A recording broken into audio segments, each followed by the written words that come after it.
Well, this is a police officer's uniform, a Baltimore City police officer in particular, named Robert White.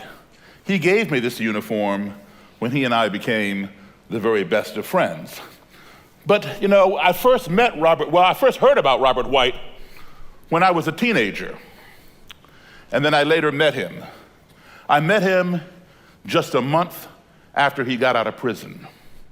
He was in prison serving a sentence for assault with intent to murder 2 black men with a shotgun, and another sentence conspiring to bomb a synagogue in Baltimore. Now, I am a professional musician. I tour all over this country and around the world playing music. So how do I end up with a policeman's uniform?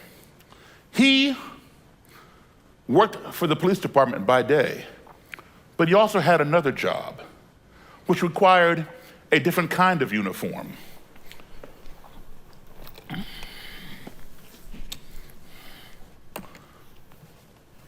He was the Grand Dragon of the Ku Klux Klan for the state of Maryland. This is his robe. This is what he wore when he conspired to bomb the synagogue and when he made plans to kill 2 black men with a shotgun.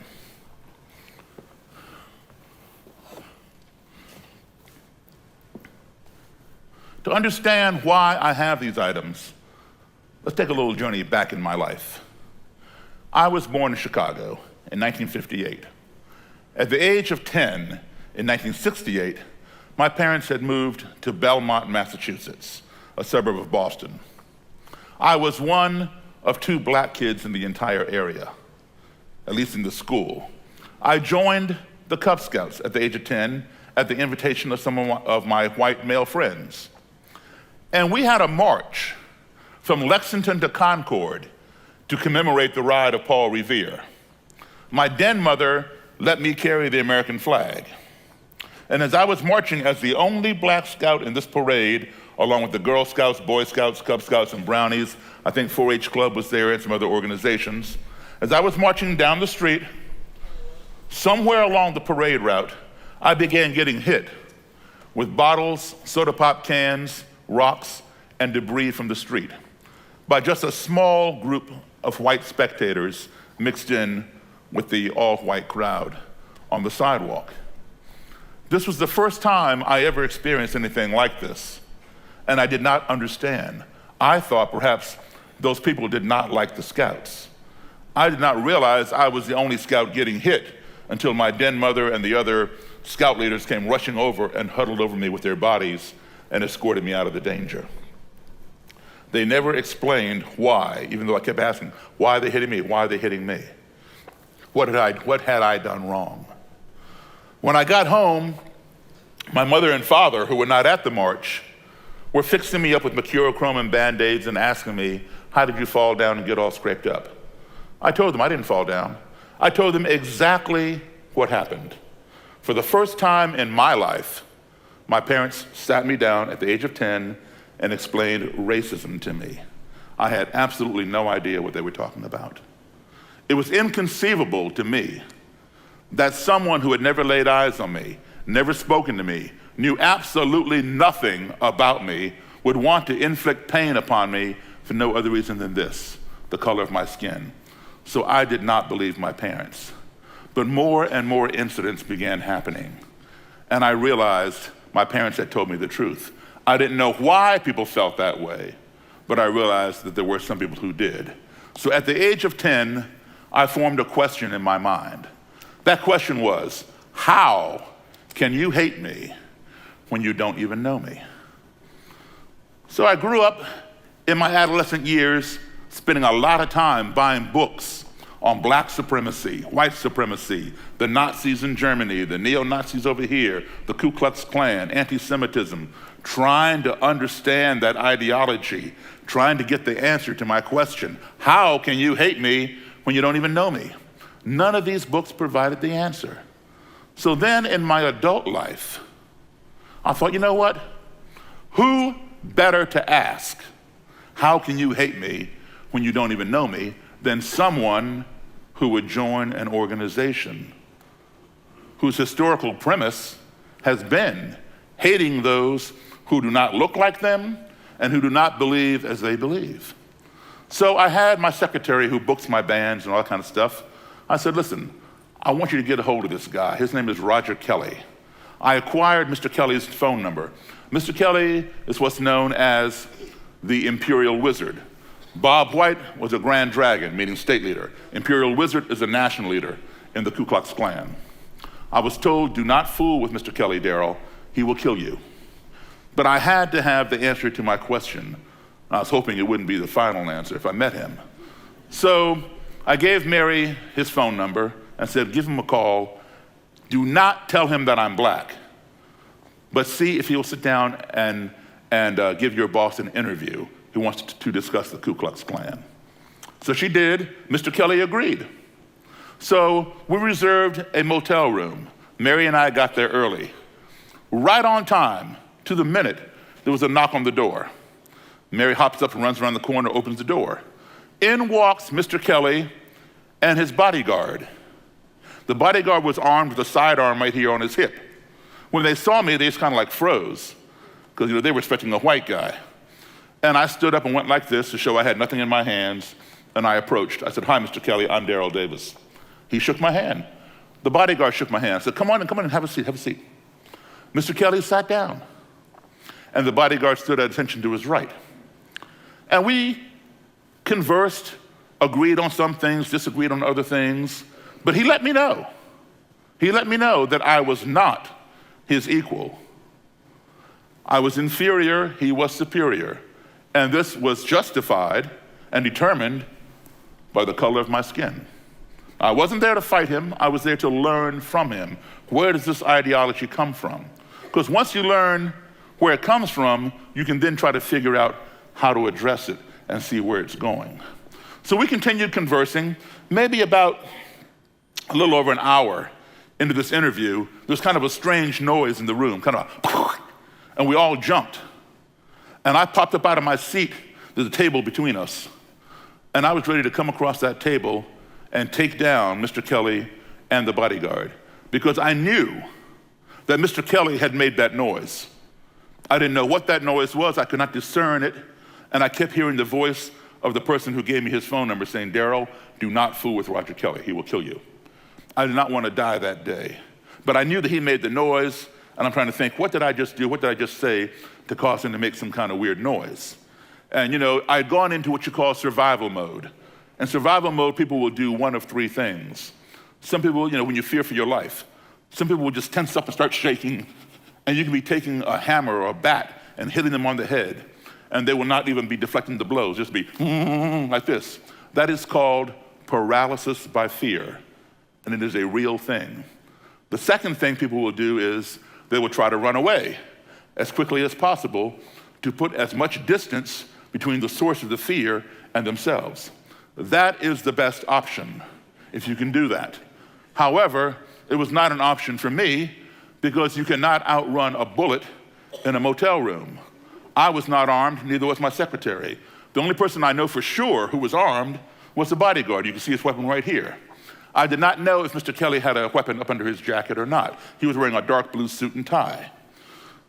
The third option is do a preemptive strike to mitigate the danger. In other words, get them before they get you. So I was about to do that. And when I came up out of my seat, I was looking right into Mr. Kelly's eyes. I didn't say a word, but my eyes were speaking loud and clear. In fact, my eyes were shouting so loud he could hear my eyes. My eyes were saying to him, what did you just do? Well, Mr. Kelly's eyes had fixated upon mine, and his eyes were silently asking me the same question. Well, the bodyguard had his hand on his gun, looking back and forth between the Klan leader and me, like, what did either one of y'all just do? Well, Mary, she realized what happened. She had filled the hotel room ice bucket with ice and put some cans of soda in there to get them cold, to be hospitable, and offer Mr. Kelly a beverage. The ice had melted, and the cans came cascading down the ice. And then it made that same noise. And we all began laughing at how ignorant we all had been. Now, I won't say this was a learning moment, but it was definitely a teaching moment. And what was taught was this: all because some foreign, an underscore, highlight, circle the word foreign, entity of which we were ignorant, being the bucket of ice and cans of soda, entered into our little comfort zone via the noise that it made, we all became fearful and accusatory of one another. Thus, ignorance breeds fear. We fear those things we do not understand. If we do not keep that fear in check, that fear in turn will breed hatred, because we hate those things that frighten us. If we do not keep that hatred in check, that hatred in turn will breed destruction. We want to destroy those things that we hate. Why? Because they cause us to be afraid. But guess what? They may have been harmless and we were just ignorant. We saw the whole chain almost unravel to completion had the bodyguard drawn his gun and shot, namely me or my secretary, because it's his job to protect his boss and protect himself, or had I pounced and hurt one of them, trying to protect myself or my secretary. We did see that whole chain unravel to completion 3 months ago in Charlottesville, Virginia, 2 hours from where I live, because ignorance was present, fear was present, hatred was present, and destruction occurred when a white supremacist got in his car and tried to mow down people and resulted in killing one young lady named Heather Heyer. So, we carried on with this interview, no more incidents. I would invite Mr. Kelly to my home. He would come to my home. He'd bring his bodyguard. Bodyguard would sit on the couch next to him. Sometimes the bodyguard would get bored, pull out his gun, start twirling it on his finger like this, while Mr. Kelly and I talked. I would invite over some of my other friends, my Jewish friends, my black friends, my white friends, other people, just to engage in conversation with Mr. Kelly, other than me. I want him to experience different people. This went on for a couple years. He did not invite me to his home, but he would have dinner or lunch at my table with me, this inferior person that he deemed not his equal. After a couple years, he began coming down to my house by himself, a national leader in the Ku Klux Klan. And then he began inviting me to his house. I would see his Klan den, and I would take pictures and take notes for my own knowledge and things. Then he began inviting me to Klan rallies. I'd go to these Klan rallies that have a 20 or 30-foot cross, wooden cross, two beams tied together, wrapped in burlap.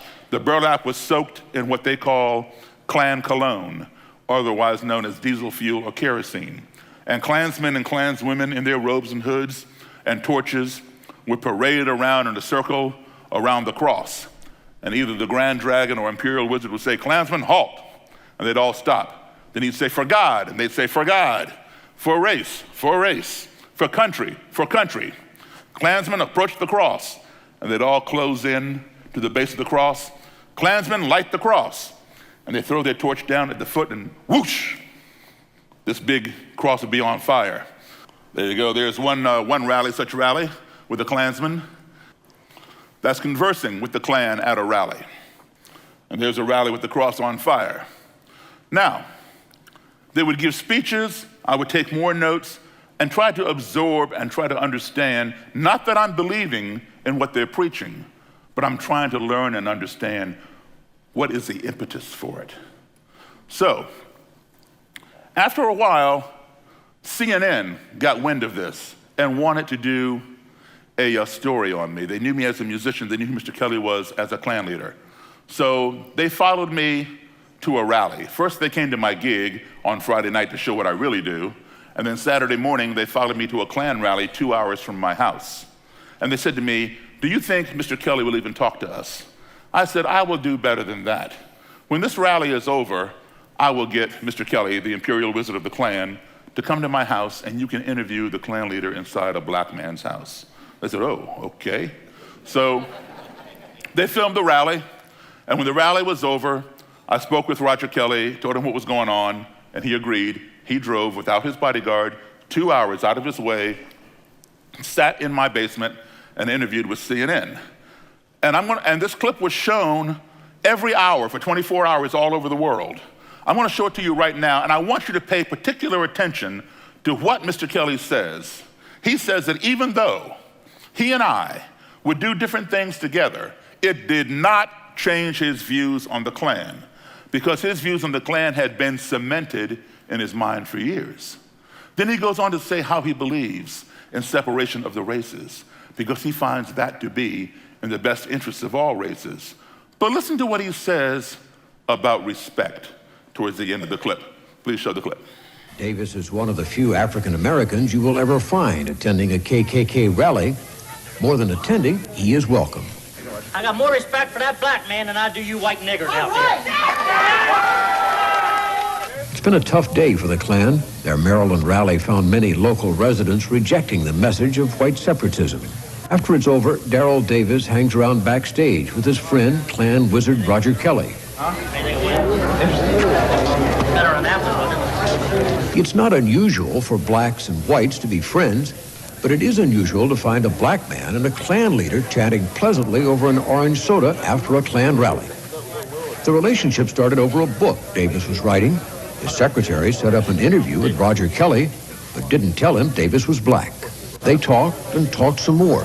Davis learning about the Klan, Kelly learning about Davis. We get to know one another and we do different things, you know. It hasn't changed my views about the Klan, you know, because my views on the Klan's been pretty much cemented in my mind for years. Kelly and his Klan friends go to hear Davis and his band.